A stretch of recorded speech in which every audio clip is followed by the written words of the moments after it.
That's why when she came back in, she came in like she was a WWE rock star, and came in the room and said, "Don't think I was gonna let him have the last word," which is what it was about. Really, it wasn't necessarily about her needing the space, but more of a case of creating a scene. So listen, I mean, she has every right to feel some way about some of the things that have happened in the relationship. Like, we're not 100% sure if Tony really is not still married. So if he did tell her that on the honeymoon, which she kind of spilled on another interview, then I kind of understand why there may be some frustrations there. So obviously her going away, I get it. She wanted to reset herself, because another thing is that Tony then let us know all of a sudden that he wants kids. Hey, listen, I'm all down for you changing your mind, but when you told the experts, you didn't say you wanted kids. So I really get her frustration when it comes around him talking about suddenly the age situation and all that kind of stuff, because we also got fed that information by the show earlier in the very first wedding, when his cousin came and said, "Isn't she a little bit older than what you usually go for?"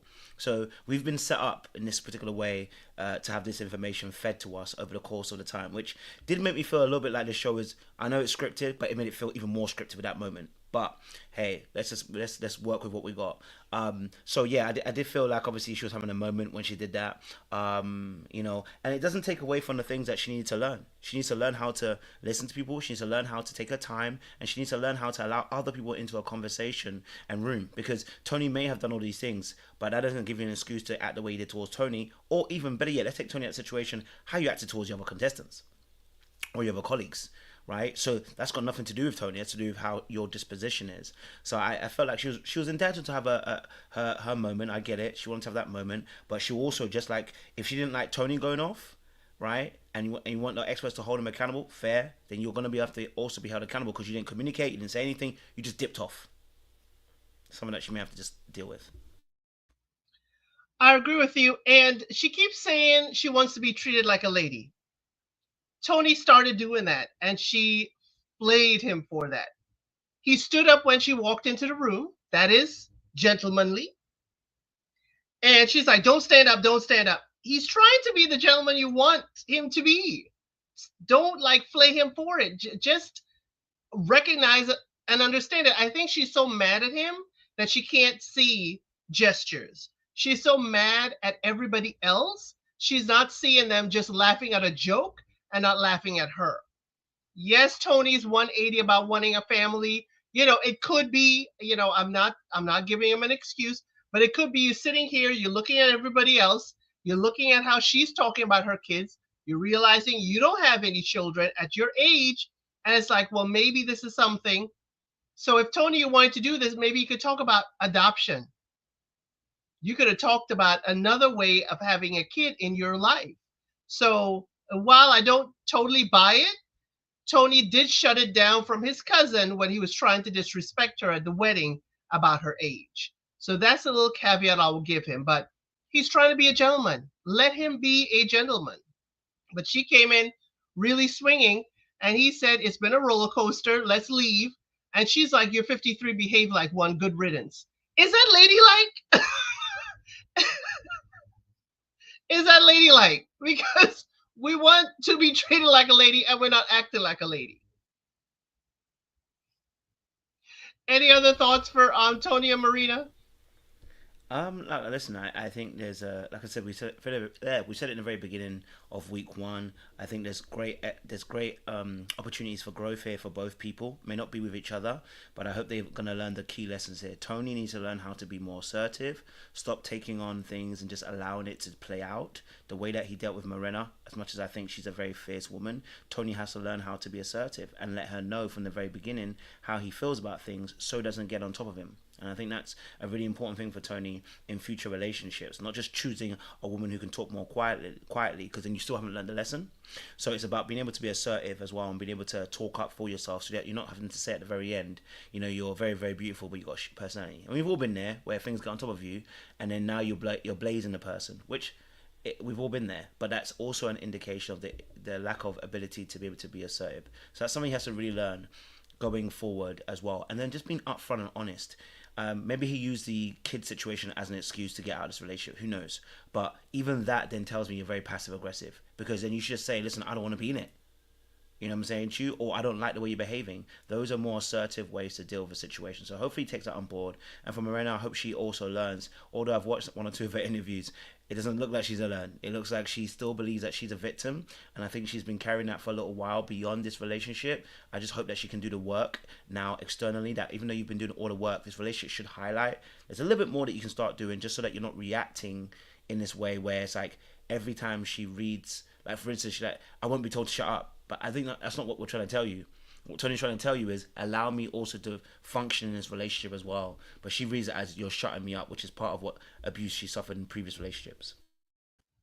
Right, that is correct. She is blaming production in her interview. She is saying that they have left things out to make her look like this villain and to make Tony look like the victim.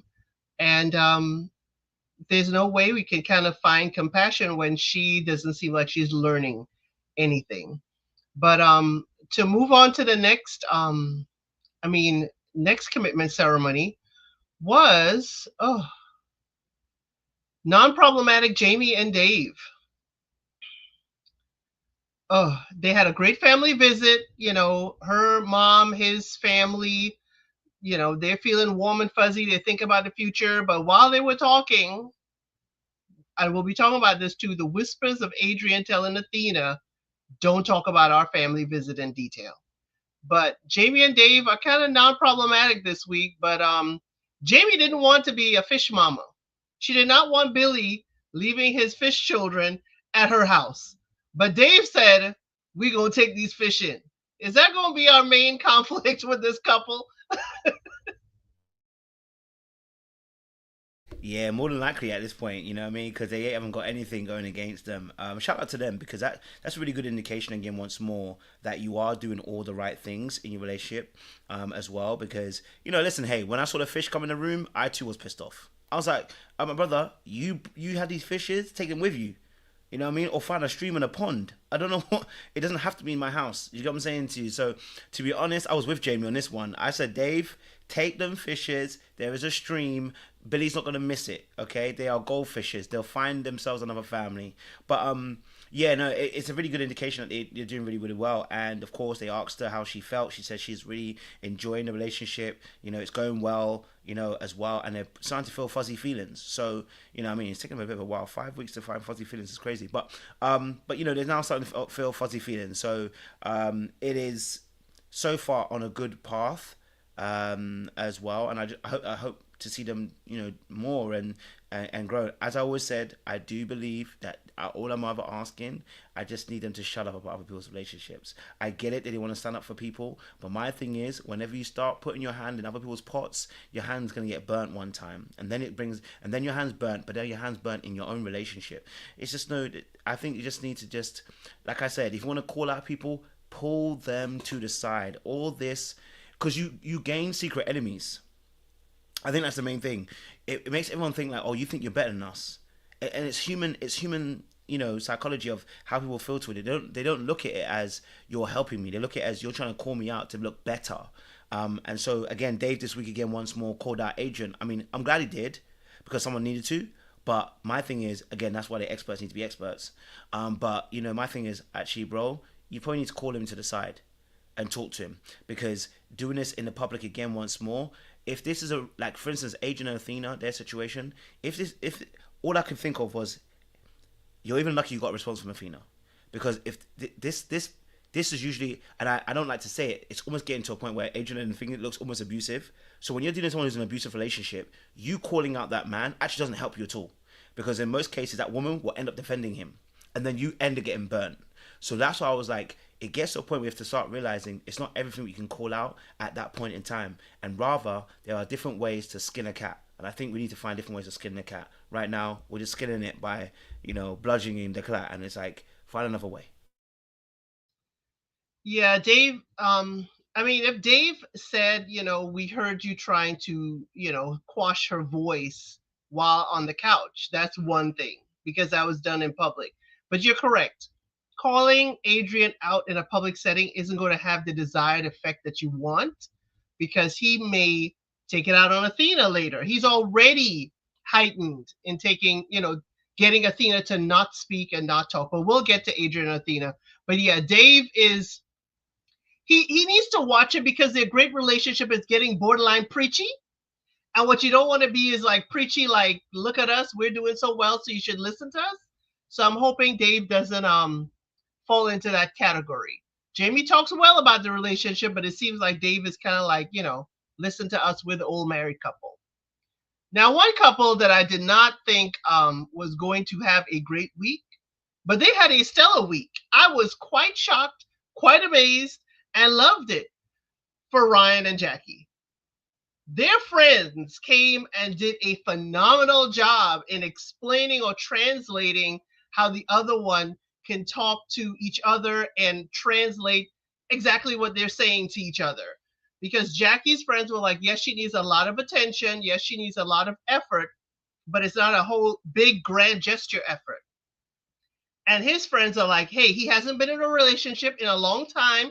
He's still stretching his legs. So could you give him a lot of grace? So Jacqui and Ryan had a great, great week. She decided to stop coming at Rye, which is perfect. And they feel like they progressed. And she feels like Ryan has her back. Yeah, no, it was actually really good to see. I mean, we all knew that it can get to this point, right? Now, obviously, we just hope that they can continue it. But we all knew they can get to this point because of the fact that they're actually very similar. They're very, very similar in the way that they are, right? And it's always been a power struggle between the two of them. And so it's been a case of can they get over the hump of the power struggle? Now, again, I want to see this continue for the next few weeks. But like I said, I think as dirty as some of the behavior has been, and when I say dirty, what I mean by that is as bad as behavior has been from both sides, in terms of the warfare that they've implemented. And there's some things in there that me personally would have pulled my wife to the side and told her, listen, don't you ever do that again. And I'm not even talking about towards me, just the way she handled Rye and the Rye situation. You know what I mean? Saying I would have had to pull you aside on a separate thing, quietly have told you, listen, we're not doing this. First and foremost, you're not going to be texting someone else's man. Number two, you're not going to be gaslighting them, right? Because that means I'm next. So I need you to, you know what I'm saying, to roll that in. But in public, I respect the fact that they were backing each other. Because as wrong as it was, her behavior, he backed it. You know what I'm saying, Chu? Like, he tried to defend it, even on the table. He and I've always heard from one of my friends, shits and giggles, shout out to James. One thing I told you, I always keep saying, I remember this as kids, is that one time when I tried to say his ex-girlfriend was crazy, he told me, ever say that again, you're dead. And that let me know that it doesn't matter what happens, you can't talk about my partner. I can, but you can't. It lets people know there are levels so that no one can disrespect your partner and inadvertently disrespecting you. So I think that was what a powerful thing that they did. I think Jacqui just wanted to be covered. I think Ryan also wanted to be covered. You know what I'm saying to you? Because he still says one of a few things a little bit cheeky and maybe a little bit silly. For instance, again, he mentioned about how the sex was great again the second time. I understand what he was saying, but he just got to be very careful. You're treading on thin water, my guy, right? But again, they support each other and they backed each other. So they have the right principles. They just need to execute it correctly to continue the great work. And of course, they're now having full-on sex, apparently. So that always helps as well. But again, we'll see how long that actually lasts. Yeah, Jacqui, it seems, is very cerebral. And what she said this week is she threw out something that was innocuous that she didn't think Ryan would know much about. And they had a great conversation because he knew. She seems quite cerebral. So it's like Ryan probably has to just play that kind of tennis game with her, throw out something that maybe, elevated mentally to give her some mental challenges because I think that's where she is and she feels like, valued, great conversation. And, she didn't have to teach him anything. I guess his warrior personality could come out. But they were certainly a surprise this week, and the friends and family certainly helped them come around. And I was shocked. I really thought they were hightailing it out of there. Another couple that had a great friends and family, and I was worried for this because they dated before the show, was Rye and Jeff. Apparently, Rye's mama has put Jeff in the family group chat. She has thanked Jeff for taking care of her daughter while in this experiment. And they have been coasting and they have gotten closer and is in the full throes of a relationship or this marriage. So Ryan and Jeff had a very, uneventful families week. What were your thoughts on them? Yeah, no, again, slow and steady wins the race, as they say, right? So watching obviously Ryan and Jeff, I think it's quite interesting because of they don't necessarily spark any like intrigue or excitement, if I'm honest with you, right? But that is not necessary. It's their marriage. You know what I mean? Like you're not entertaining me for the rest of my life. Do you know what I'm saying to you? So instead he wins the race, and they're unimaginative in terms of what they present to us as an audience. But it seems like they're making headway, right? They've been clugging along quietly behind the scenes, and it just seems to work. And they obviously put in the groundwork in terms of foundations when it comes to the emotional work that they've tried to do. They seem to be very even killed. Again, we saw Jeff back Rye vehemently when it came to the situation where Jacqui, he didn't hide anything. He was very open. He gave the information to her so she can do what she needs to do with it. So really, again, it was a slow and steady burner. They seem to be in a good place, and coasting along. Maybe there's something, I don't know. Maybe there's, again, like I said, they might be doing some other things behind the scenes. That excites them and stuff like that. So I don't want to judge them on what I can't necessarily see. But so far, so good. They seem to be getting on quite well. I'm still looking for more of that body language. So like when I see them on a couch, I don't necessarily see. You know what I mean? Like either they're not having. I mean, they said they're having sex now, right? So, but I'm not seeing that. Like even couples that are toxic, bad, have better body language. You know what I'm saying? To like, when people are getting it in. You know what I'm saying? But I don't see that with them. It's almost like a separation with them. Now they may be just two individual people that are very independent and require their own space, and so therefore you don't see that in the body language, which is what you can see of certain couples. I don't get that energy from Rye. I think Rye wants more of that because the way she talks about things. I don't know if Jeff is able to. I don't know if Jeff is able to even give that to her yet. I don't know if he's comfortable yet to give that to her. Not necessarily to do with, let's say, Rye's a bad person or not. Rye doesn't fancy her. Maybe it's more of a case of just that's how Jeff is in his head. You know what I mean? I don't know, but I'm not really getting. They're still not there yet. It feels like, but again, people do not hate to entertain me when it comes to that match. Yeah, I get what you're saying. Rye is the one that said that Jeff has got to take the lead and get them out the friend zone. And it seems it took him a couple weeks just to get there. And now we're here and you're saying you're, closer and more intimate with each other, but it still feels like there's a continent between you. It just doesn't feel like they've gotten as close as they're saying they've gotten. And as we're saying, it could be that they're just comfortable with each other because they've been through the hot and heavy phase when they first dated each other. So it could be we're past that. We're in a home stretch. Let's make this marriage work and let's just, blend each other's lives. So it could be that for Ryan and Jeff. I'm not quite too sure, but it could be that. But who has certainly, as we're turning up the heat a little bit at a time, Adrian and Athena.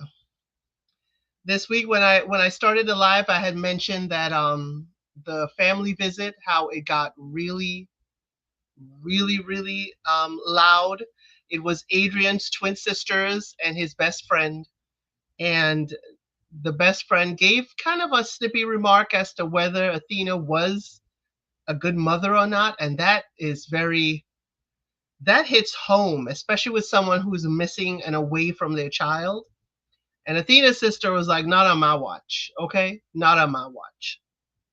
While the families are kind of defending each person, I don't think anyone is listening.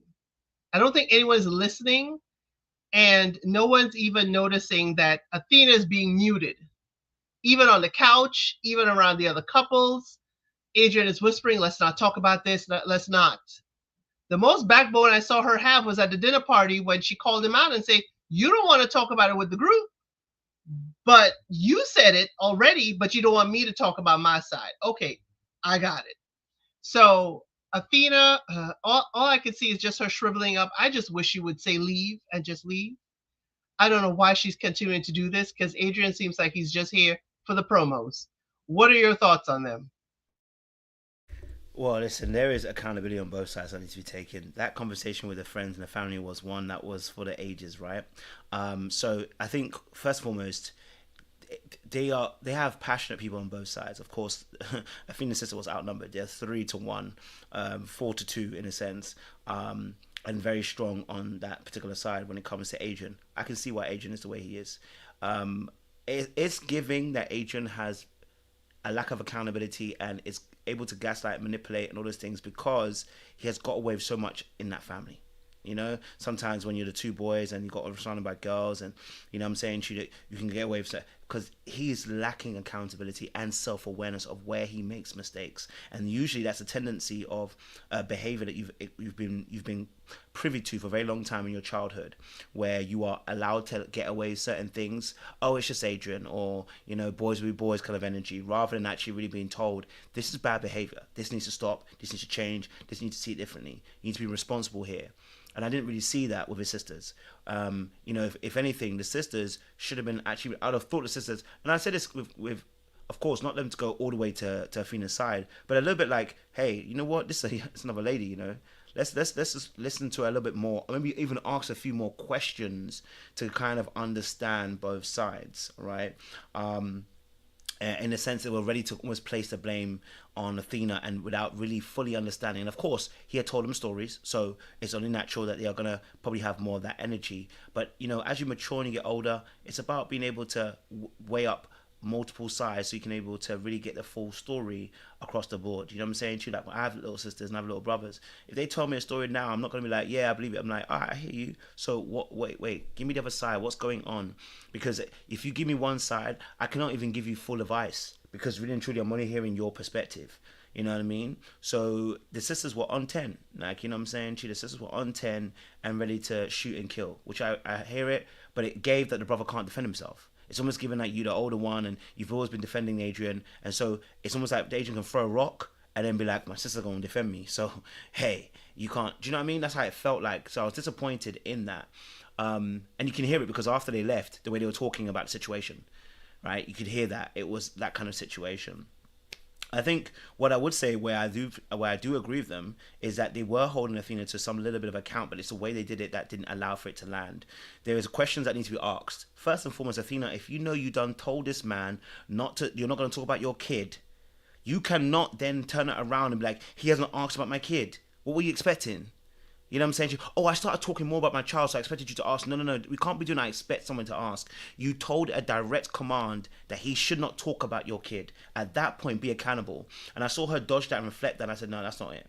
Number two, yes, I knew they questioned her motherhood, but it's because of the fact that she made that comment. And then she obviously, and also because she's making a decision based on what she feels like and not with her child. Because right now, she actually is ignoring the child aspect because she knows that Adrian doesn't want a child. And he's been mistreating her the whole entire time. And she's been telling us that, you know, she has to think about her child. But none of her decisions are telling us she's thinking about her child.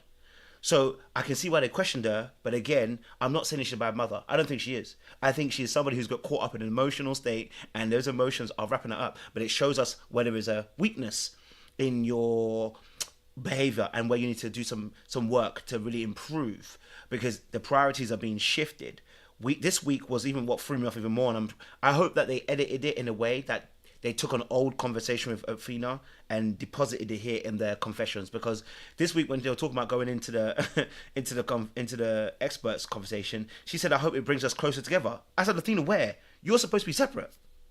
Yeah, she said it before they went on to things. She said, like, I hope this by not because she was talking about they're not telling whatever, but she was talking about having talked with the experts. She's like, I hope it brings us together. And I said, Athena, sorry, you're meant to be done. This man doesn't want your kids. She's not treating you right. He's now controlling how you speak. At this point, sis, you're done. You should be done. You know what I'm saying to you? But you're thinking about that. And then, you know, going into obviously the conversation with the experts, she's now mute. And you can hear there's a lot more work that Athena needs to do. Because when you are in a place where you are, of course, I can care about you, but I'm still going to put my needs first. Why? Because I've learned how to be assertive and not passive. What she's doing is actually self-abandoning her needs and saying, well, I do have needs, but Adrian is more important. And the reason why, and I'll end on this point, you can jump on this, Elsaid, is because first and foremost, she isn't also being true. She has been sucked in by the fact that he's a good-looking boy, and she is, and this is more about her than him being it's about what she feels about herself due to her catching a big fish. And so because of that, she's holding on to something that doesn't need to be held on to. They asked you a simple question. What do you like about Adrian? Could not answer. What do you like about Adrian? Could not answer. Then started deflecting. I said, sis, you don't like that man. You fancy him. He's sexy. You're having sex. You're opening your legs. Maybe it's been a long time. I don't care. But you are sucked in. And there's nothing to do with you liking him. And I think that answer told us all we needed to know. Well, since you took the whole, time with Athena, let me tackle Adrian, okay? Let's divide and conquer. So, as you said, Adrian is used to having his sisters fight his battles. I don't know if it's with significant others or just everything. It does seem to be the sisters or the twins that came first. I almost had a little bit of respect for the sister that came back in to say, hey, she understands. She's a mother too. But then she went left with the wording, and she tried to again put the blame game on Athena, and she lost traction. And the minute she got, because Athena and her sister were like, oh, yes, we want to talk. We wish to share our perspective to you. And she kind of like, she got abrasive. But we learned why. And I think this is how Adrian is treating her too, not just because she became a mother. But the sister said something. That same sister went outside and said, when you put a bow on a trash can, it is still a trash can. It sounded very elitist. It sounded like y'all are commoners. Y'all are beneath us. Why was he even matched with you? And I'm just going to ride this out till the end. And it seems like that's how he's treating her. Like he believes the same way his sister believes that she is trash. And that is disrespectful on all levels. So while he's there for the promo, while he's there, he doesn't care. He's going to use everything to stay afloat. But he's not treating her like she's valuable at all. He's not treating her like he cares about anything she has to say. He didn't even want to do the tasks. So he doesn't care what the experts say. So my thing is, who does Adrian listen to? Who does Adrian follow? Or who does Adrian even respect? Because there's nothing about this process that he's doing, and he's still allowed to coast, which tells me that could be his life. As you said, he's a good-looking chap. He's able to smile and grin his way out of things, and it seems like he's doing the same thing in this process. And Athena, you're the one person, well, apart from the three experts, one person I could tell him, no, you're not going to grin. And she said that every now and again, but she falls right back into the trap. So Adrian, you've got to look within. It's not about Athena. It's not about what anybody says about you. Why does it grate your nerves that Athena would say exactly how she feels? She's allowed to say how she feels. It's because you don't want to hear it. You don't respect it. You don't want to hear it, and it grates your nerves. So why stay? Because you wish to be on television. And that's the wrong reason to be here trying to be in a relationship of any kind, especially when the rest of the cast, all the men on the couch were rolling their eyes when he was talking about how he liked her and this. All the men were like, bollocks. All the men said, crap, this ain't happening. And I would pull him aside, but I think Dave knows Adrian ain't gonna listen. He's not gonna listen because he probably think everybody else is beneath him. I'm sorry. But anything else for Athena and Adrian and their interactions this week? Okay, if nothing else, we have a few more couples to get to. One that I am excited for us to talk about because I think we may be on different terms with this one. Veronica and Elliot. Y'all, this was an accelerated week for Veronica and Elliot. They did the ranking, the photo ranking challenge. For those of you who do not watch Married at First Sight Australia, the couples are given the pictures of all the people in the experiment, and the bride is to rate the grooms and then place her groom in a particular category. While Elliot had a lot to say about the brides, he placed her first. She placed him third. And she based it not just on looks like he did, she placed it on how very open and vulnerable and communicative that the groom is. Okay. Then they had Confessions Week, where they write about an experience and tell and talk to their partner about. Well, what we didn't see is Veronica sharing a very, very, very open letter about herself and her endometriosis and her diagnosis and how she's had to live with that. And Elliot shared that his sister had a health scare and his mother was very emotional about it. And his father came in very stoic and was able to handle everything. And that taught young Elliot not to let his emotions get away from him. While Elliot felt he was sharing a lot, Veronica said she did not learn anything new about him. Kojo, what were your thoughts about this couple? No, let me tell you this now. Listen, this situation, we all felt bad on Elliot the first time. I mean, we all felt Elliot was a demon the first time round. I think he found out there are principalities above him. Listen, this situation between Elliot and Veronica. First and foremost, we've got to start at the origin of the madness of where this has started from. This has started from the fact that Veronica was actually a carefree person, all right?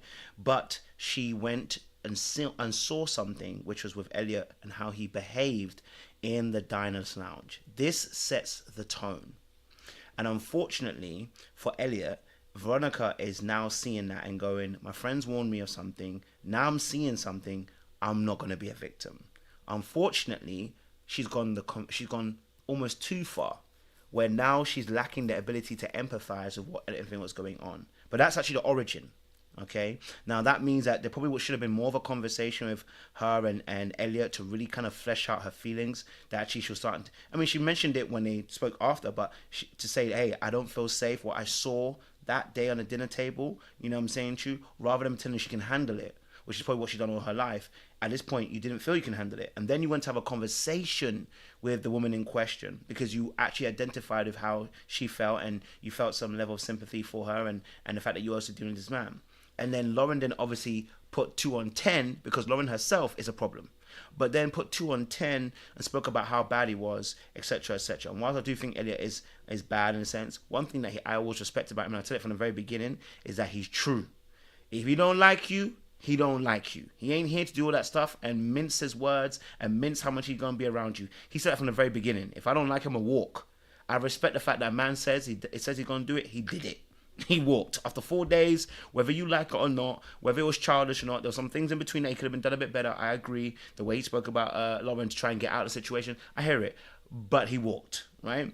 So I get it. She was infiltrated. And unfortunately, by the time she gets now back to Elliot, and they're now having their situation, I think actually this issue was not about Elliot. I think this was deeper for Veronica in a sense of she's asking for him to go deeper, right? And I'm saying, for what though?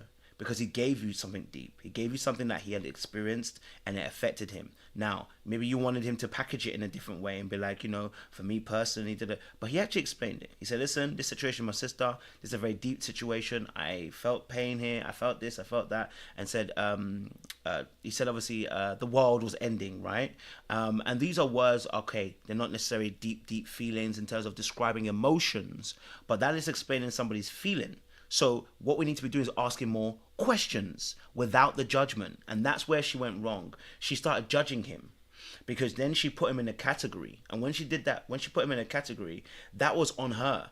She didn't put herself in a place of inquiry. She put herself in a place of judgment. And she actually started asking a few more questions. Say, hey, Elliot, I'm not really fully understanding this. Like, bring me more into that word. I know it's probably very a bit more difficult. Like, but I'm trying to understand where you're coming from. But you didn't do that. Because during that conversation when you was talking, you know what I'm saying? You try to sun him. You try to say about raising your voice when you were doing it. You were both at the same level. Okay, all right. We had a bit of time. It was about an hour or two that passed. You went away. When he came back to you, you're acting feisty. How are we acting feisty about something that I shared with you? How are you acting feisty when I shared my life with you? I read my letter to you. This is my vulnerable moment with you. And I think she had such a more critical viewpoint to the situation because she had already been infiltrated by what she had seen and the conversation with Lauren. So that is on Veronica. And now she has to walk that back slightly, and actually has to start like looking at the situation differently. But yeah, even with the experts, how cold she was, right? She was trying to not be overtaken by Elliot, but I said, you've already been overtaken because you can't find balance. And that tells me that you weren't balanced in the first place. A balanced person is able to be balanced all the way through, and she got thrown off balance. That's because she was already off balance. Do you get what I'm saying to you? So unfortunately, what I saw was somebody go to it. She now looked like the narcissistic person, because especially the experts, it was so cold, and I was like, baby, can you not understand that someone shares their life with you? Like, that's something deep for them. Now, he may be a narcissist, and we know there's some narcissists or covert, I'm not saying he actually is, but he, like, covert narcissists who share their life with you to try and get you to feel empathy. So I get that, right? But then that's why you have to be balanced, so that you can also observe it in a way. So yeah. So I'm a little unbalanced then, because I understand Veronica. I totally understand Veronica. And now I understand her more based on learning that she gave her confession first. So I'm going to leave that caveat that she was very raw and open. And her expectation was that her spouse was raw and open. But Veronica is still a stranger. That's about as much grace I'm going to give for that. But I understand what she said. He was very stoic and clinical in how he was saying this was a huge thing for the family. I didn't hear his emotion. I didn't hear that as a young man, this, it was the end of the world. People say that arbitrarily, but what does the end of the world mean to you? People say that. It's a slang term. Said, okay, I felt like I would no longer have my sister. She wanted to hear about his relationship with his sister, his relationship with his family. How has that made him feel knowing that his sister was sick and, had to pull through something very, major? So I understood that. But the thing is, because he's so stoic, because he gave you the key to the lock, because he's so stoic, because he's not going to let his emotions get away from him, you've got to pick that lock gently. And given the tools to it, if she had kept on pulling that thread, he would have opened up. But she felt, here's how, I don't know Veronica, but this is how I would have felt in that situation. She felt like though she was open, he was still closed off, and it could have felt like a rejection. Like I'm able to get this open and close to you, but you don't want to share of yourself on the same level that I am willing to share. And Veronica, dear, he is still a stranger. I appreciate you sharing, and I'm sure it's probably a whole lot she shared why they did not air it. They did not air it at all. It may be too much.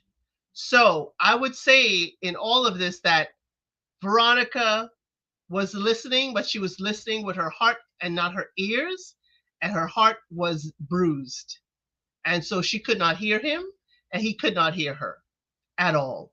But I understand where she was. There was no depth to what Elliot was saying. There was no depth. And even though there was no depth, she, of course, as this comment says, she didn't ask questions. She did not say, okay, where do you see, being unemotional can get you in a committed relationship? Where do you think stoic can get you in getting closer to someone? Are you stoic with your sister? Are you stoic with your parents? Or is it just outward stuff? Because Veronica could have gone further, but I think with her sharing and being open, that kind of closed the door since he wasn't as open with her. Any other thoughts for these? Yeah, that's why I said she's unbalanced. Because if she was balanced, her next line of inquiry would have been inquiry. Her next line was to judge him rather than to be curious. Her tone, her questions, they were aimed at judging him as, I've already decided that you're being unemotional, rather than going, actually, he shared something.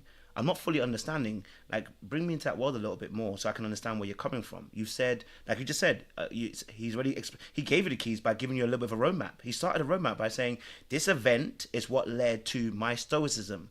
That is the answer. So it's about then understanding, I know that this event is very prominent to his life, right? And understanding that there is an emotional Elliot, but it stopped at this age. So there is a case of I've got to try and prize these things out of him and take it on a journey. And that's when I looked at Veronica. I was like, so, and the reason why, and I look at again, Veronica's harshness on Elliot is really a reflection on herself. It is a really reflection on yourself, because maybe you have been so raw and open and honest, and I respect that. And maybe that raw and open and honest that you felt, you are projecting your feelings of rejection now onto the situation, because he didn't reject you. He literally shared his perspective of what he had been through. You get what I'm saying to you? So it's a case of then being again open. Veronica, if you felt like it was like you feel rejected, then say that. Don't flip it and then make. I'm not saying shit because we know that we're just hypothetically making a case. Don't flip it, because what you're describing actually happens in relationships. It's like, oh, I shared so much, but you didn't share anything. No, stop. You're projecting how you feel about the situation. Just be real and honest. I've shared so much, and it feels like you haven't shared the same level of me. But I need to also be aware that maybe this is your level of how much you can share. But I am intrigued, and I am intrigued to know a bit more about you if you're willing to share, right? And that's coming from somebody who's balanced. I didn't feel that with Veronica. She's balanced, and that's why she went all the way to the other side, and now she'll have to come back. Let's hope that both her and Elliot are not gonna, be fighting cats and dogs after this. Well, she seemed to have, been, very gentle at the end of this. I was hoping for more balance with the experts. They did talk to her about maybe this is the level he is at, but I'm hoping that they would have said something to Elliot. She wants you to get deeper. She wants you to open up more. So I was hoping. Now, you said something about judging.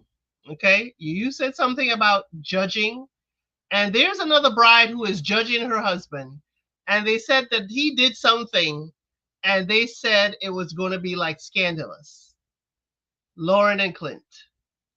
Y'all, Lauren is what they have said as a trad wife. I only learned about this now. It is a way of saying traditional wife, where the woman is handling the wifely duties and the household, and the husband is, I guess, hunter-gatherer, okay?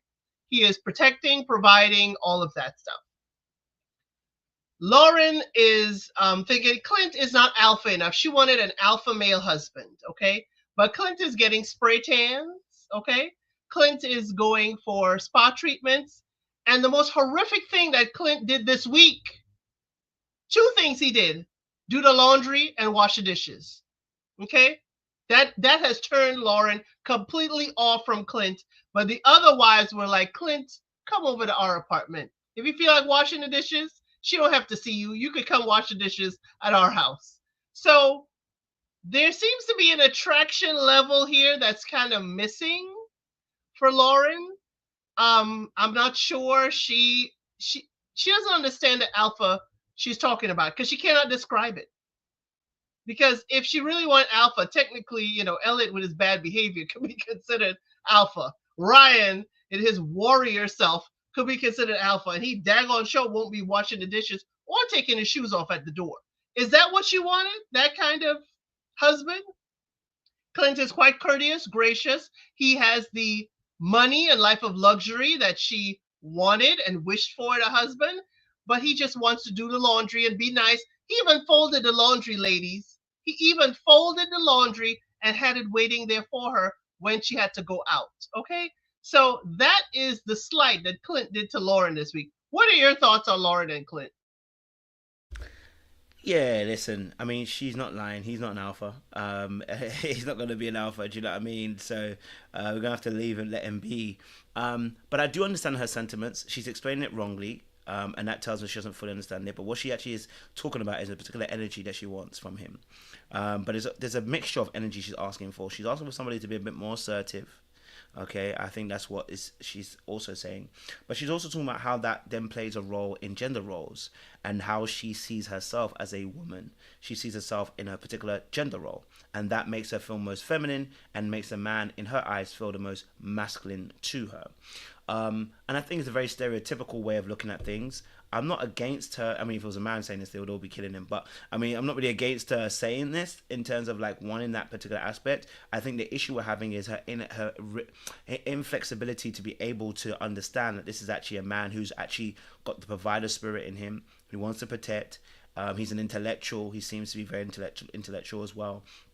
And thus, though, he actually isn't an alpha. If you were to consider him to be on any of the scales, he'd probably be more of a sigma or maybe even a beta because of the way he uses his intelligence in order to get ahead. By the way, beta is not a bad thing. Beta males actually are very intellectual individuals. They just understand that they are part of a workforce. It's not that bad. But yeah, no, in that aspect, I think that's what she's kind of describing. The issue is that this woman was never attracted to him in the first place. And that's actually the bigger issue. Because when him coming in to wash the dishes, that's not why she turned off. She's turned off because, and also she turned off because he's not assertive, and that's what she wants. And he doesn't look like something that she actually wants. And it was going to be very hard also because coming from Elliot to him, yeah, I feel sorry for the kid. He's having to follow up after that young man before him, and also we don't realize how much of an effect that Elliot would have had on her. He left her. This fine ass man who is good looking, and really Elliot is a good looking man. If you were talking about the particular scales in terms of thingy, right? He's a good looking man. You know what I mean? We would have to ask the question why he's on the show, but because he's probably a little bit loopy. But he's a very good looking man. If he was played James Bond, I think we'd all be like, he fits the role. You know what I'm saying to you? So he's eye candy for these ladies. So for him then to leave it after 4 days, that's gonna do a number on you. And then you get hit with Clint, who's not a bad guy actually. He's just following up a person who's mistreated her, and he's very nice. And that's the issue. It's that word nice again. And the reason why I know he was nice is because there ain't no way we would have sat on that couch and you told me that I'm not alpha, and I'm not going to tell you, well, let me tell you this now. It doesn't matter if you think I'm alpha or not. I'm a man. And you need to respect that. Whether I wash the dishes or not, that's what I do because that's what I like doing. You know what I'm saying to you? I keep my house in order and I keep my house clean. I'll let you know. That's because my assertive energy would have kicked up itself to tell you. But he sat there and took it. And I was like, why did you sit there and just take it? Because he's not as an assertive individual in that sense. He's got business acumen. He's a golfer who's very competitive and that went and won tournaments. But when it comes to relationships, he's not as assertive. And therefore, unfortunately, he's going to be a turn-off for her, Lauren. Now, is that right? I don't think that's right. I think Lauren should sit her ass down and actually really think about what she's really saying, because you've got attitude problems, Lauren, that go beyond just you wanting an alpha male. But, I felt for the kid. I thought she was going to say she came in and saw him doing something with his body. Okay? I thought that's what it was going to. So I was waiting for her to say he was doing something with his body, and I was going to be like, oh, well, I guess he ain't getting none, so that's why he's doing that. But no, he washing dishes? Oh, get the heck out of it, Lauren. I thought she was going to say she came in and he was getting a wax or something. I was expecting something wicked. He was talking to an ex. I was expecting all kinds of stuff. I understand her being a little wigged out. He was in the bikini bottoms getting a spray tan. I understand her thinking a man getting a spray tan is a little too much, okay? But Lauren, everything else is there. The man, is in luxury. He's in e-commerce. He is well-to-do. My problem with Clint, and we saw it when he talked, he was with a woman for almost 10 years and knew she didn't want to have children, but still stayed. So we knew he wasn't assertive. We knew he wasn't going to be taking, the bull by the horns and going through. But Lauren, he wanted to do a kind gesture. Take it as it is. It's a kind gesture. Coming home and not having to wash a plate or do the laundry, it could have been freeing up time for y'all to go out to dinner together. Just leave it alone. You didn't even see him do the laundry. You just came home and saw it done. I'm sorry. And Mr. Elsid, which he does, when he does the laundry, thank you, honey. Thank you so much. I'm not going to go away from a kind gesture. But then again, acts of service is one of my languages. So I'm guessing it's not for Lauren. Definitely not for Lauren. But yeah, they hyped this up to be something that it clearly was not. Anything else for Lauren and Clint? Okay. So we have two more, but here's one that's going to be quick and easy. Beth and TJ, they seem to be coasting along.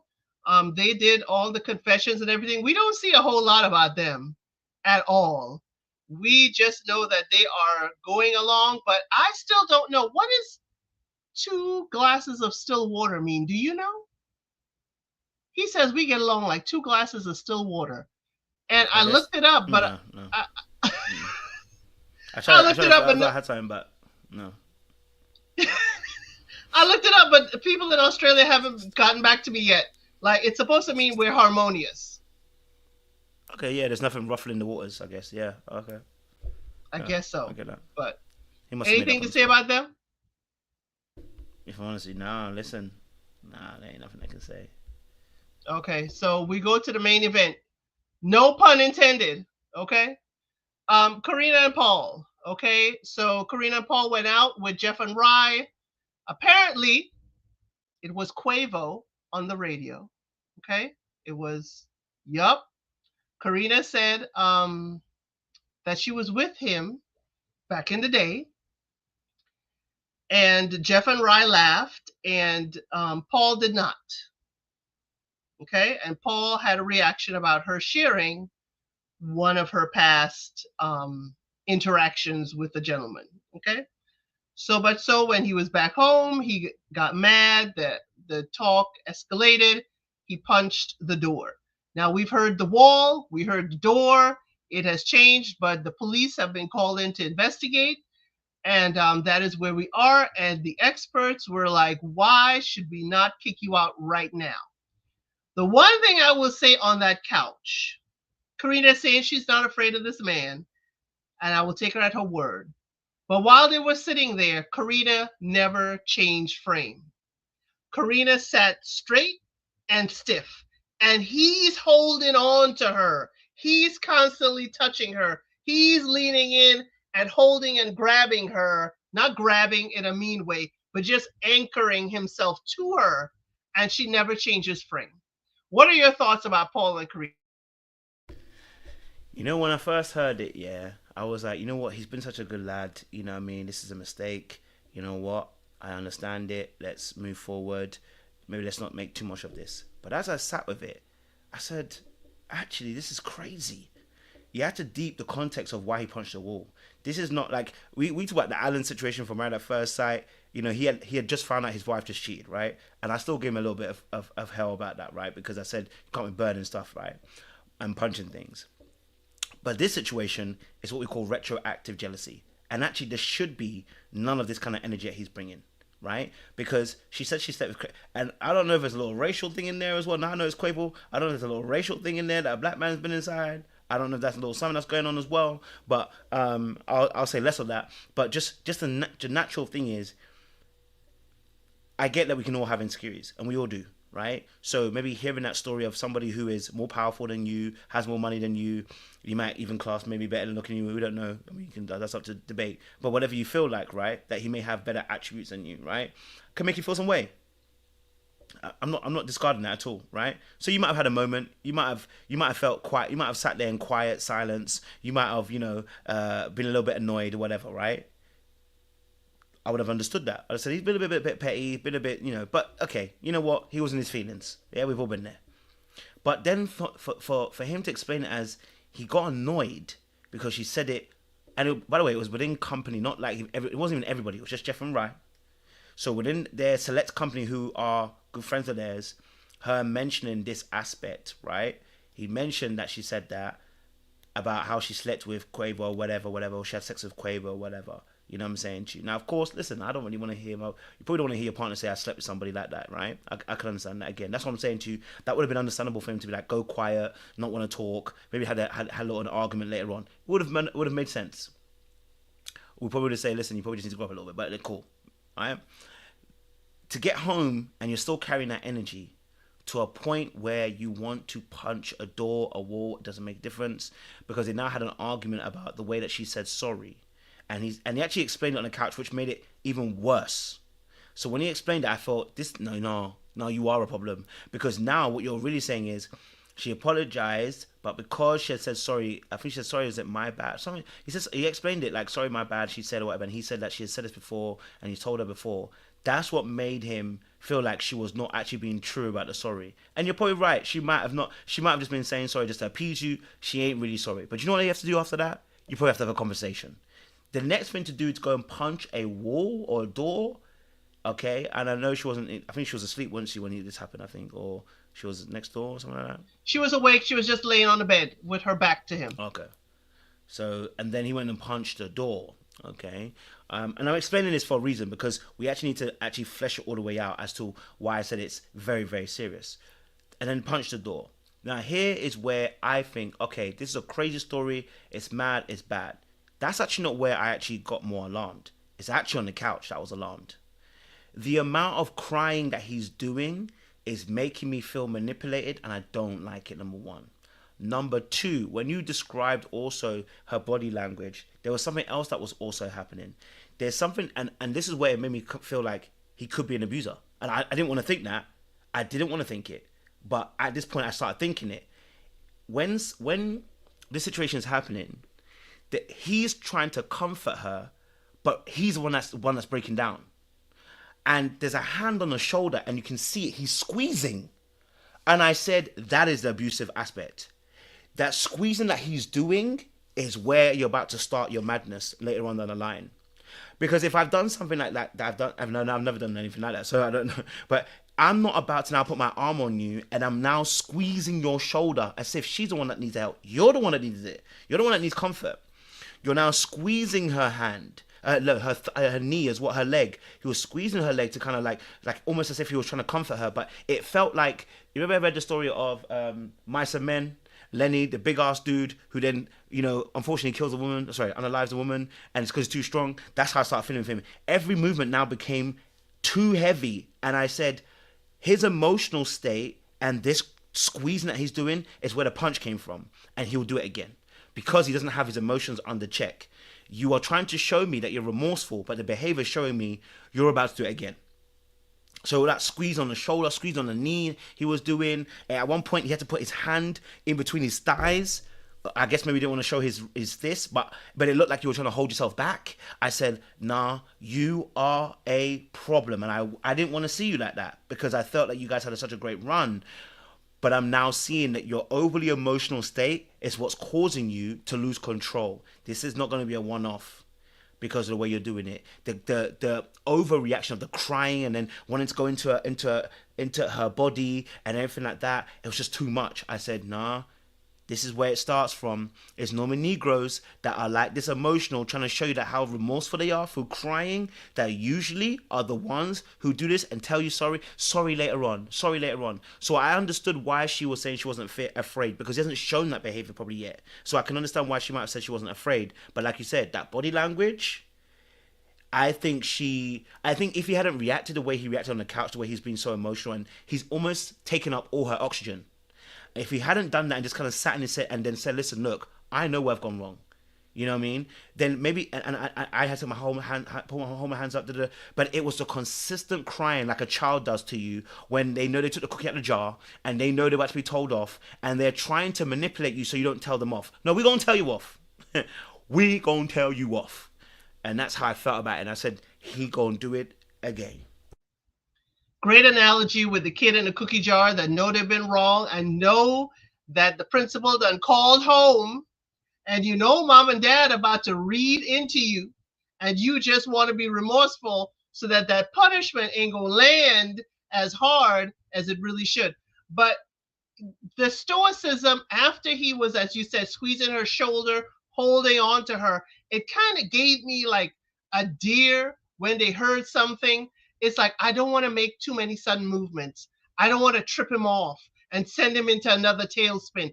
It's giving me, even though she says she's not afraid of him, her body is reacting in a fearful manner. Like, I don't want to throw anything more at him because he can't handle it. That's how her body was giving. And when they went into the back, because they choose to keep them on the show, they said they will keep them there. There were a lot of things saying that, domestic dispute, they do not agree with this, but they are giving him help, therapy, or whatever to talk to someone. In the back there, when he was wrapping up crying onto her, I'm like, she can't breathe. So if he is this emotional, what else would he be emotional about? I know we just talked about Elliot being stoic. What else is he going to be emotional about that she probably has to be the pillar? And he just, as you said, suck all the oxygen out of the room. Now she's got to comfort him, and she cannot deal with and process her own emotions. And she now has to sweep everything under the rug as she said she normally does. It seems like Paul is a pattern of man that she's usually with, as far as that emotional imbalance right there. Was there anything else with Carina and Paul to talk about? No, yeah, I just think to again, this goes back to what we said about also Married at First Sight in US, and those things. It's like we understand that situations are very difficult, right? And everything's about context. This is what I mean by when I say everything's about context. Look, listen, and I say this as somebody who has gone through, been cheated on before. Listen, I've been angry, but my thought has not been to punch walls, and it's because maybe I implode my anger a little bit more. I do more avoidance techniques, right? But I'd rather be an avoidance technique than be explosive, because you're destructive when you're explosive. You know what I'm saying to you? Like what you're seeing from Paul is actually normally how it starts and how you see people actually behave. And like I said, I didn't want to believe that. That's not me as a man being biased. I did not want to believe that and be like, this is like a really nice guy who's really treating his girlfriend, his wife right. He's doing all the right things. He's loving her. You know, it's come out of the nowhere. But when they tell you the story of how it got there, and then you see what he does and see how he's behaved, this is actually quite scary. And so the next thing you almost do, like if I'm her brother, I'm gonna tell her, listen, I can't tell you to quit because you might not want to quit, but I have to say, listen, the next time if there's even a whiff of him even trying to put his hands near you, you let us know, because we're now pulling you out. You know, but we're supporting you in everything you're doing, because I don't want you to feel like you got no support. You know what I mean? But yeah. Because it seems like all the men on the couch, all the other grooms, do not condone this, of course. Don't at all. They do not. They're not piling on Paul, but they are like, we watching too. So if you need us, Carina, we here too. So I did like how they handled it. I did like the fact that they discussed this. I'm not sure I would have made the same decision, but again, how can the man grow? I don't think Paul is a bad person. He's had a bad moment, and I'm hoping this is not defining him and that he's not going to do this in the future. Because guess what, Paul? Carina ain't going to share other things in her life if you're going to pop off like this. This is just one moment. This is just, what are you going to do in private? If Jeff and Rye didn't know, were you going to still have a reaction? If we didn't have a camera crew, what could happen? So I'm hoping this is not him. He said it's never happened in the past. Word on the street, we have not heard any other ladies come out as of yet to say that he's behaved like this. So I will give him a little bit of grace unless we hear a marching band outside saying Paul has done this before. But yes, we are rooting for this couple. We are hoping that this couple can pull through, and I'm hoping that they use them as a great platform to step off and talk about these situations and how things could escalate and what you need to watch out for. But that's all the couples for this week. Definitely. Please, everyone, please make sure that you like, you share, you subscribe to both channels. Our names are on the screen. Koja's with Little Black Book 91. I'm Elsid 932. Koja, you want to share what else you're working on? Well, obviously, we will have Love is Blind tonight at 5 p.m. EST. No, I say 5 p.m. It's 5:25 p.m. EST. So we'll be live talking about Love is Blind episodes 10 to 11 as well. Shout out to Esther, appreciate you. So we'll be discussing 10 to 11, and then also we will be talking about Married at First Sight next week, Wednesday, with the boys, and then Thursday we have the open panel with the rest of the gang as well. So yeah, that's what we're working on as well. So yeah. Right, everybody. Yes, we will be here back next week at 3:05 EST. Please make sure you're subscribed in case we have to change the times. Married at First Sight Australia. It airs from Sunday to Wednesday here on the East Coast of the U.S. Sunday through Wednesday each week. We will be here to do a weekly recap for you and discuss what's going on. As Kojo said, Little Black Book 91, we are doing Love is Blind Minnesota, which is on Netflix. There's also Married at First Sight US, which I believe the last episode or second to last episode is this week.